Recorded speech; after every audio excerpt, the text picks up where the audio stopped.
সূরা আল আনকাবুত। বিসমিল্লাহির রহমানির রহিম।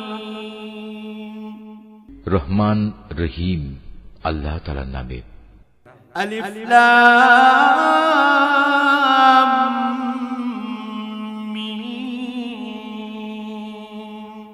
আহাসিবান নাসু আন ইউতরাকু আন ইয়াকুলু আমান্না ওয়া হুম লা ইফতানুন।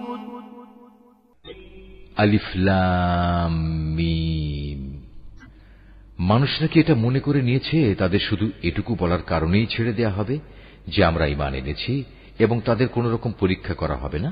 ওয়ালাকাদ ফাতান্নাল্লাযীনা মিন ক্বাবলিহিম ফালায়া'লামান্নাল্লাহুল্লাযীনা সাদাকু ওয়া লায়া'লামান্নাল কাযিবিন। আমি তো সেসব লোকদেরও পরীক্ষা করেছি যারা এদের আগে এভাবেই ঈমানের দাবি করেছিল। আল্লাহ তাআলা অবশ্যই তাদের ভালো করে জেনে নেবেন যারা ঈমানের দাবিতে সত্যবাদী, আবার ঈমানের মিথ্যা দাবিদারদেরও তিনি অবশ্যই জেনে নেবেন।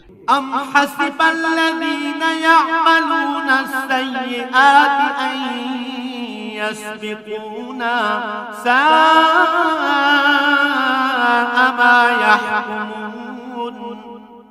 যারা সব সময় গুনাহের কাজ করে বেড়ায় তারা এটা ধরে নিয়েছে তারা বুদ্ধির প্রতিযোগিতায় আমার থেকে আগে চলে যাবে। এটা তাদের একটা মন্দ সিদ্ধান্ত যা আমার সম্পর্কে তারা করতে পারল। মান কানা ইয়ারজু লিকা আল্লাহি ফাইন্না আজালাল্লাহি লাআত ওয়া হুয়াস সামিউল আলীম। তোমাদের মধ্যে যে ব্যক্তি এ আশা করে সে আল্লাহ তাআলার সামনাসামনি হবে, তবে সে যেন জেনে রাখে আল্লাহ তাআলার নির্ধারিত এই সময়টা অবশ্যই আসবে।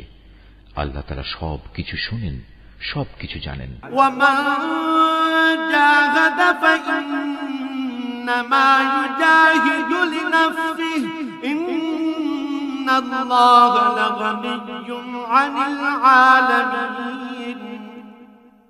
যে ব্যক্তি আল্লাহ তাআলার পথে সংগ্রাম সাধনা করে সে তো আসলে তা করে তার নিজের কল্যাণের জন্যই, কেননা আল্লাহ তাআলা সৃষ্টিকুল থেকে প্রয়োজন মুক্ত।